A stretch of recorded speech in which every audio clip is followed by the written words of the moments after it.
Dan properti itu adalah suatu profesi yang tidak mengenal usia pensiun. Istilahnya manajemen emosi yang paling penting. Saya lebih mengutamakan hubungan silaturahmi. Gitu. Karena saya enjoy di bidang ini. Kenapa?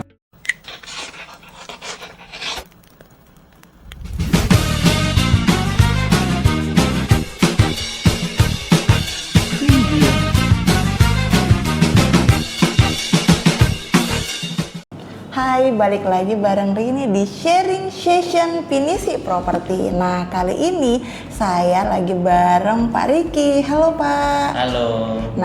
Halo Pak. Nah, hari ini saya bakalan nanya-nanya sama Pak Riki tentang perjalanan Pak Riki jadi marketing Pinisi Properti. Nah, thank you Pak atas waktunya. Sama-sama Bu Rin. Pak, apa sih pengalamannya Bapak di bidang properti sebelum masuk di Pinisi Properti? Awal mulanya sih saya di properti itu, saya mikirnya sanggup kak saya berjualan properti. Karena properti itu sesuatu barang atau nilai yang cukup besar transaksinya. Jadi untuk meyakinkan atau untuk jualan itu saya untuk pertama kalinya nggak percaya diri. Nggak percaya diri. Iya, gitu. Saya sudah sering menjualan produk-produk lain seperti jual beli mobil mungkin yang nilainya cuma 100 juta, 200 juta. Ini kan properti ya, nilainya variatif ya. Iya, benar. Gitu. Tapi pengalaman dunia properti tidak ada ya Pak sebelum masuk di Pinisi? Terus terang pengalaman pertama masuk di Pinisi. Oh, alhamdulillah. Awal gabung di Pinisi Properti apa harapannya Pak? Harapannya sih ingin belajar dan lebih mengenal dunia properti. Kalau dengar-dengar kemarin Pak Riki sempat bilang ya, properti itu kereta kehidupan ya?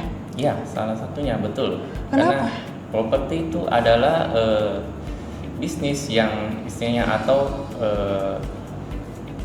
wadah untuk orang berkembang. Karena dari properti banyak roda-roda ekonomi bisa bergerak. Ya. Salah satunya ya misalnya kalau dari sisi toko bangunan, tokonya laku, terus dari sisi tukangnya, kesejahteraannya juga terangkat. Jadi mencakup roda kehidupan yang utama kalau saya bilangnya sih kalau di properti. Iya, makanya saya penasaran Pak Riki tuh bilang ini kereta kehidupan. Iya, betul. Pak, kenapa memilih bergabung di Pinisi Properti sedangkan banyak sekali kantor agent di luar sana? Terus terang saya sih untuk pertama kalinya bergabung pasti saya harus menyelidiki dulu dan meriset di mana wadah saya berkembang, terus gimana sistem kerjanya, kepemimpinannya gimana. Jadi sih banyak sih memang prinsipal dan agensi di Makassar. Cuma Pinisi Properti menurut saya adalah salah satu wadah terbaik saya untuk berkembang di dalamnya. Gitu. Berarti sudah cari-cari ya infonya dulu. Oke. Dengan kata kasar cek and recheck dulu. Oke. Gitu. Pak, di tengah perjalanan apa yang Bapak rasakan sebelum closing? Sebelum closing sih apa ya? Pertama kali sih nggak percaya diri. Pertama karena mampu nggak saya closing dengan sukses. Nah, terus yang kedua setelah sebelumnya itu saya kan kurang pengalaman, bahkan dibilang pengalaman pertama di properti bersama Pinisi Properti. Tetapi untungnya kita didukung tim yang sangat solid, terus dengan prinsipal yang sangat mendukung, mensupport. Jadi semua terasa gampang. Gitu. Tapi Pak pernah down nggak sih pada saat masa-masa Bapak gabung dan belum closing? Oh jelas, semua orang pasti punya perasaan dan punya target minimal closing pertama. Nah, istilahnya kalau anak-anak di sini pecah telur. Pecah telur, benar. Berapa bulan sih Pak dari Bapak bergabung dan closing? Saya bergabung closing awalnya itu sekitar saya kan bergabung di Septembernya, tapi saya closingnya itu di Februari tahun depannya. Oke, beberapa bulan ya Pak. Iya. Tapi apa yang buat Pak Riki itu tetap selalu bangkit ya? Kan katanya sudah sempat down. Apa yang bikin Pak Riki itu bisa kembali untuk berdiri? Salah satunya ya support dari teman-teman dan saya anggap seperti keluarga besar dari Pinisi sendiri. Kalau kemarin Pak Riki bilang saya sempat tidak percaya diri gitu. Apa yang bikin Pak Riki mengembalikan kepercayaan dirinya Bapak? Salah satunya lihat beberapa teman yang saya lihat di Pinisi mau berjuang, mau berkembang bersama, terus kita didukung oleh tim yang sangat solid dan prinsipal yang sangat mendukung. Alhamdulillah. Itulah yang bikin saya semakin bersemangat. Alhamdulillah. Kalau kesan-kesannya selama menjadi marketing di Pinisi? Kesannya ya banyak macam ya. Ya. Suka dukanya banyak, ada yang suka, ada yang duka, ada yang kadang-kadang namanya manusia biasa, kadang kita juga dongkol, emosi. Tetapi overall rata-rata dilalui dengan menyenangkan. Ya. Gitu. Artinya tetap ada pembicaraan ya, untuk ada menyelesaikan. komunikasi. Ya. Kalau setelah closing, apa kiat-kiatnya Pak Riki? Kiat-kiat apa maksudnya? Jadi setelah closing itu apa harapan-harapannya Pak Riki? Harapannya sih pasti lebih berkembang lagi dan ingin lebih banyak closing. Sebenarnya tujuan utamanya bukan cuma closing ya. Ya. Jadi kita berjualan atau menyewakan properti ke user itu salah satunya adalah untuk membantu. Di dalamnya itu kita membantu orang menemukan properti yang sesuai dengan kebutuhannya. Terus yang punya properti juga kita bantu sehingga propertinya bisa bernilai, bisa laku dengan nilai yang sepantasnya, bisa disewakan dengan selayaknya gitu. Pak, kan saya dengar-dengar nih tahun ini Pak Riki banyak sekali nih closingannya jor-joran nih. Nah, berarti kan ada banyak case yang terjadi ya. Artinya adalah ada banyak proses berbagai karakter orang juga yang Pak Riki temuin. Selama perjalanan Pak Riki, dapat nggak sih hambatan? Hambatan pasti selalu ada, nggak mungkin tidak Kira-kira ada. hambatan yang mana nih yang paling berat, bisa sharing mungkin? Sejauh ini sih banyak case ya, tergantung faktornya. Kadang dari sisi vendornya, kadang dari sisi usernya, terus kadang dari sisi berkasnya. Jadi sebenarnya lebih banyak bermain dengan karakter. Jadi kita cuma istilahnya manajemen emosi yang paling penting. Ya gitu.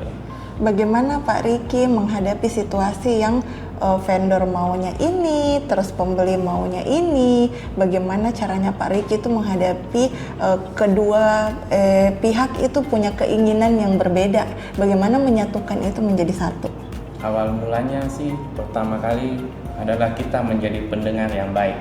Oke. Jadi kita harus mendengarkan sisi dari kedua belah pihak. Keinginannya vendor gini, keinginannya user gini. Nah, nanti kita di tengah coba bicara dengan pendekatan yang lebih persuasif, yang lebih komunikatif.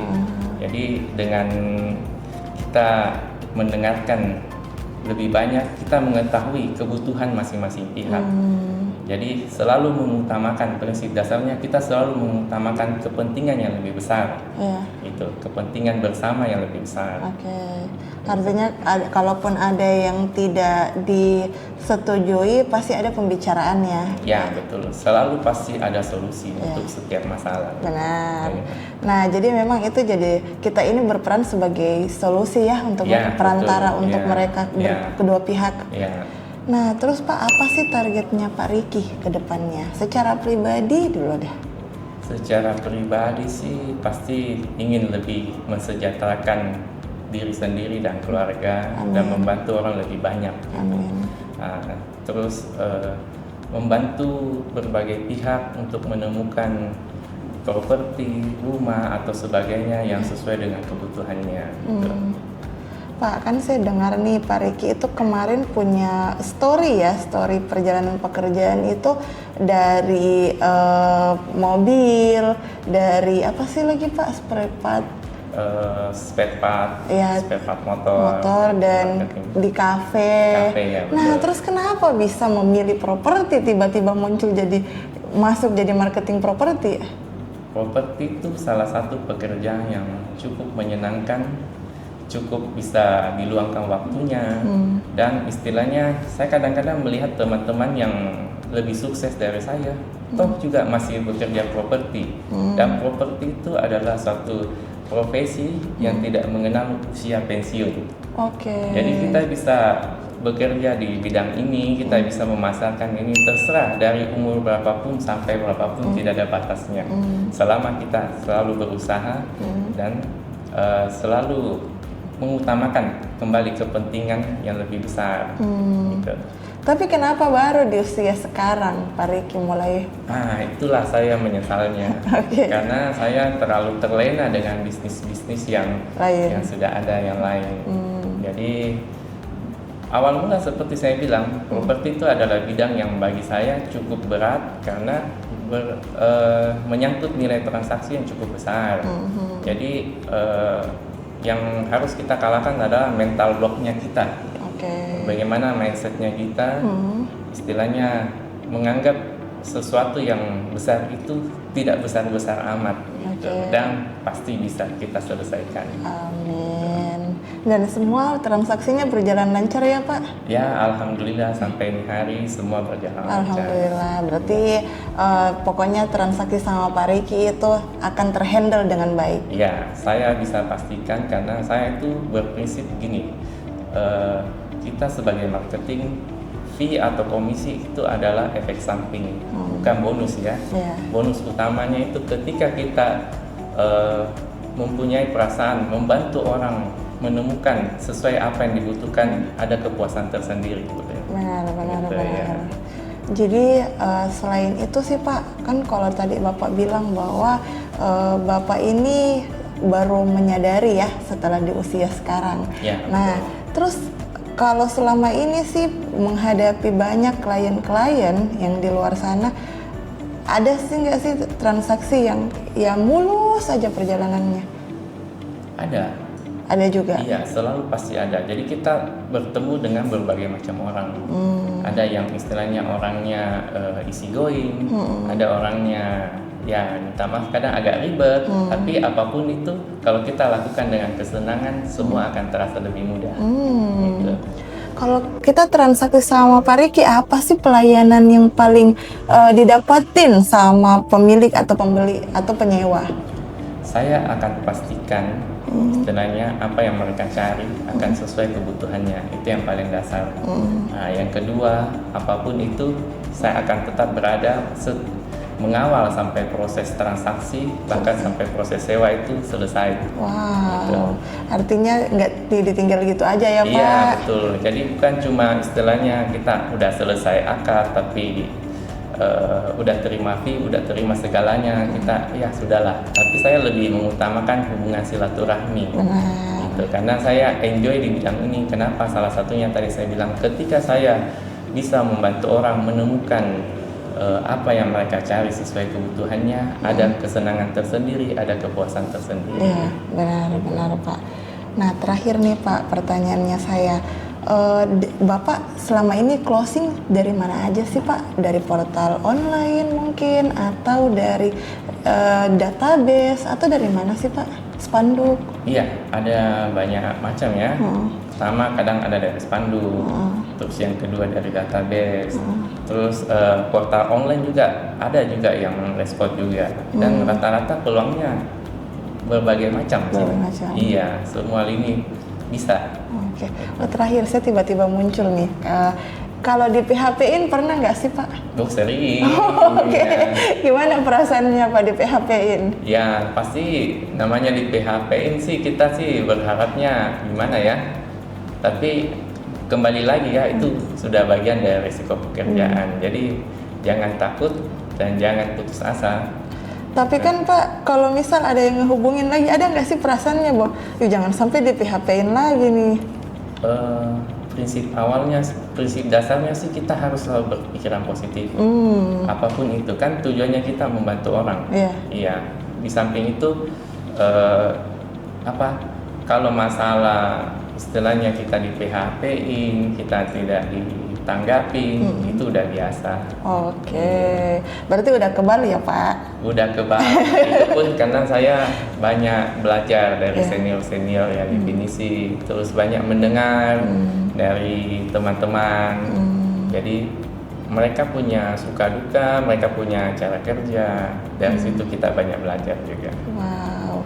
Jadi nanti orang-orang yang mau PHP-in Pak Riki, tenang aja ya, Pak Riki Tenang sudah aja. kebal. Iya. Mau di PHP-in berapa kali terserah. Oke Pak. Nah terima kasih Pak atas waktunya. Iya, terima kasih.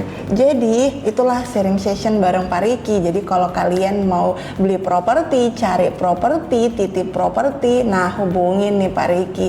Tadi tuh Pak Riki udah ngomong kalau kepuasan Bapak dan Ibu itu adalah kepuasan juga dari Pak Riki. Artinya memberikan pelayanan yang terbaik bagi Bapak dan Ibu itu adalah bonus dari Pak Riki. Jadi kebutuhan Bapak dan Ibu pasti terpenuhi lewat Pak Riki.